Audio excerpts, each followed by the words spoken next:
देखिए, हमारे माननीय मुख्यमंत्री जी थे, प्रदेश अध्यक्ष जी थे हमारे पार्टी के, हमारे प्रभारी जी और सह प्रभारी जी और सभी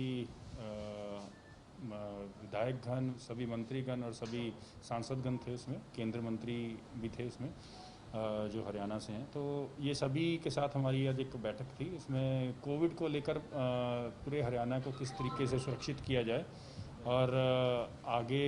जो लहर का जो अनुमान लगाया जा रहा है उसके बारे में कैसे कैसे हम लोगों को सुरक्षित कर सकते हैं और फ्रंट वॉरियर के रूप में जो सभी लोग काम कर रहे हैं तो उनको और सपोर्ट करके, और जिससे कि हम सब लोगों के अंदर बताएं कि किस तरीके से हम चाहते हैं कि हम, सरकार भी चाहती है और लोग भी चाहते हैं कि अपने आप को सुरक्षित रखा जाए, क्योंकि सबसे बड़ा काम ही अपने आप को सुरक्षित रखना है आज की डेट में। देखिए, सरकार हर पहलू से, चाहे वो वैक्सीन के रूप में हो, चाहे वो कोविड में ऑक्सीजन का आया था, ऑक्सीजन के अंदर हो, चाहे दवाइयों के बांटने के अंदर हो, मास्क की बात हो, चाहे सैनिटाइज़र की बात हो, इसके अलावा एक अवेयरनेस होती है जो लोगों की टेस्टिंग और लोगों को वैक्सीन गांव स्तर पर है, वो उसके ऊपर सरकार लगातार टोलियां बनाकर, छोटी छोटी टोलियां बनाकर माननीय मुख्यमंत्री जी ने गाँव में भेजी हुई हैं और भी इसमें बढ़ा रहे हैं। और साथ ही में जो तीसरी लहर की बात सुन रहे हैं उसमें अवेयरनेस बच्चों के लिए और उनकी मेंटली स्ट्रॉन्ग रहने के लिए, क्योंकि सबसे बड़ी बात होती है जब किसी बच्चे को कोई गोल दे दिया जाए तो बच्चा उसकी तरफ जरूर जाता है। तो मैंने काफ़ी मीडिया के माध्यम से, आप लोगों के माध्यम से भी एक पीछे एक प्रेस नोट दिया था कि जिसमें बच्चों को हम लोग अपना एक गोल दें, क्योंकि अब ऐसा समय है वो घर पे बैठे अपनी स्टडी तो कर ही रहे हैं, लेकिन कई ऐसे गुण होते हैं जिसको हम घर में बैठकर उसको तराश सकते हैं। कई ऐसे गुण होते हैं, चाहे वो सिंगिंग लाइन हो, चाहे वो एक्टिंग लाइन हो, चाहे वो आर्टिस्टिकल लाइन हो, किसी भी तरीके की पेंटिंग करना हो, तो ऐसे जो गुण हैं वो घर पे बैठ के उसकी तरफ हम फोकस करें बच्चों को। और दूसरी बात, जब पहला कोरोना आया था, कोरोना का पहला लहर आई थी, तो उस समय हम सब ने, चाहे वो घर में माताएं हों, बहनें हों, बेटियां हों, उन सब ने अपने परिवार के लिए घर में रहकर खाना ऐसा बनाया कि जो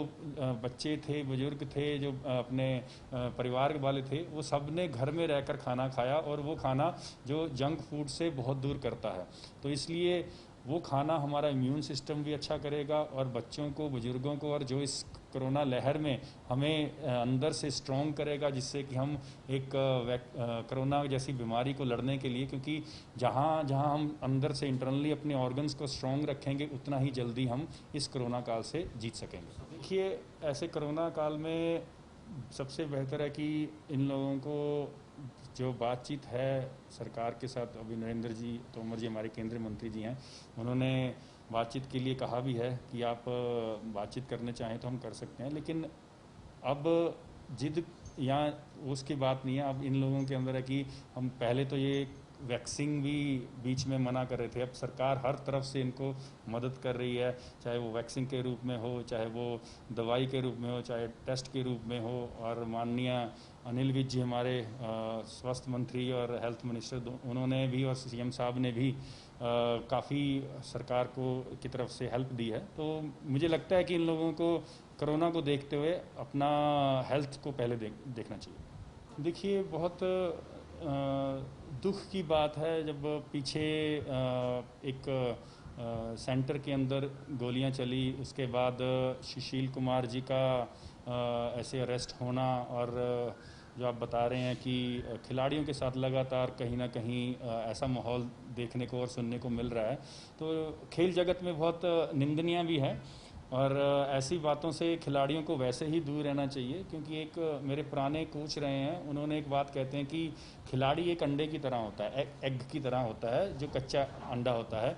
क्योंकि वो किसी पे लगेगा तो भी टूटेगा, या कोई उसमें आके लगेगा तो भी अंडा ही टूटता है। तो उस तरीके से हमें अपने आप को, खिलाड़ियों को सुरक्षित रखना चाहिए, ऐसे विवाद से दूर रहना चाहिए, क्योंकि हमारा लक्ष्य एक ही रहता है खिलाड़ियों का कि देश का झंडा लहराना। तो मैं सभी खिलाड़ियों को और सभी खेल जगत के साथ जुड़े अपने देश के प्रदेश के जितने भी हैं उनको मैं रिक्वेस्ट करता हूं कि इन चीज़ों से दूर रहें, क्योंकि हमारा जो देश है वो खिलाड़ियों से बहुत जाना जाता है और हमारा प्रदेश हरियाणा जो है बहुत ज़्यादा ही खिलाड़ियों के नाम से जाना जाता है। तो मेरी एक रिक्वेस्ट है कि ऐसे विवादों से दूर रहें, अपना गेम की तरफ ध्यान दें और गेम से ही उनका नाम भी होगा और उनके माता पिता का भी नाम होगा। ऐसे इंडिया को 21 नवंबर 2021 की हमारी डेट तय हुई है और अभी रिसेंटली केंद्र सरकार की तरफ से 20 करोड़ 67 लाख का एक हमें अमाउंट आ गई है, उसकी सैंक्शन हो गई है और हमें केंद्र सरकार की तरफ से काफ़ी सहयोग मिल रहा है और माननीय मुख्यमंत्री जी लगातार हमारी इनके साथ मीटिंग होती रहती है, खेल विभाग की भी और केंद्र के साथ भी। तो सो फार हम काफ़ी अच्छे प्रोसेस में चल रहे हैं। सिर्फ एक ही विषय है जिसका चिंता करने का कि कोविड में अगर ओलंपिक्स जिस पैटर्न पर होगी, अगर उस समय तक कोविड रहता है तो हम उसी पैटर्न पर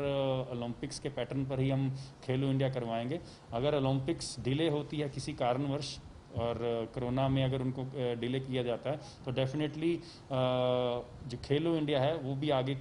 हम सोचेंगे उसको आगे करने के लिए, क्योंकि किरण रिजिजू जी ने जिस दिन हमें ये खेलो इंडिया का सम्मान दिया था और माननीय प्रधानमंत्री जी ने हमें ये सम्मान दिया था, उस समय उन्होंने यही कहा था कि अगली खेलो इंडिया जब भी होगी वो हरियाणा में होगी। प्लान भी खिलाड़ियों के साथ हम इतना बड़ा रिस्क नहीं ले सकते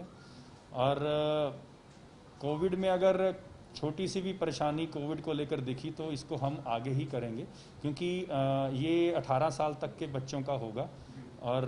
जिस तरीके से अगर हम तीसरी लहर की बात कर रहे हैं, अनुमान लगाया जा रहा है कि शायद तीसरी लहर भी आए, तो ये बहुत इस चीज़ को माइंड में रखते हुए ही हम हर स्टेप लेंगे। ये अभी तक सो फार हमारे जितने भी खिलाड़ियों को हम अब बात कर रहे हैं दाग, अगर जब वो दोषी करार किए जाएंगे उसके बाद ही इसके ऊपर तय होगा कि हम किस तरीके, क्योंकि अभी तक अगर सुशील कुमार जी की बात करें तो वो दिल्ली सरकार में अभी वो डेपुटेशन पर थे और रेलवे में कार्य करते थे और उन्होंने वहाँ से जो न्यूज़ आ रही है वो सस्पेंड कर दिया गया है। और बात यही है कि अगर कोई भी दोषी हो, XYZ कोई भी दोषी हो, तो उसको सरकार जो नॉर्मल एम्प्लॉय के साथ करती है सिमिलर ही खिलाड़ी के साथ हम ट्रीट करेंगे, क्योंकि अगर उस खिलाड़ी ने कोई दोष की कोई मतलब कोई ऐसी गलती की है और उस गलती का कोर्ट की तरफ से भी उसको सज़ा हुई है या उसको दोषी करार किया जाए, डेफिनेटली उसके साथ वही ट्रीट किया जाएगा जो अदर एम्प्लॉय के साथ किया जाता है। हाँ, वो CM साहब ने एट पार कर दिया है पॉलिसी में और उसकी जो अमेंडमेंट का जो प्रोसेस है वो चल रहा है। पंचकुला में होंगे, अम्बाला में होंगे और ये चंडीगढ़ में 1-2 जगह पर होंगे। तो ये हमारा रहेगा क्लोजेस्ट पॉइंट हमारा पंचकुला के साथ साथ, जिससे कि उनके रहने का और उनके ट्रैवल का कोई ज़्यादा दिक्कत ना हो। शाहबाद में एक लीग मैच होंगे।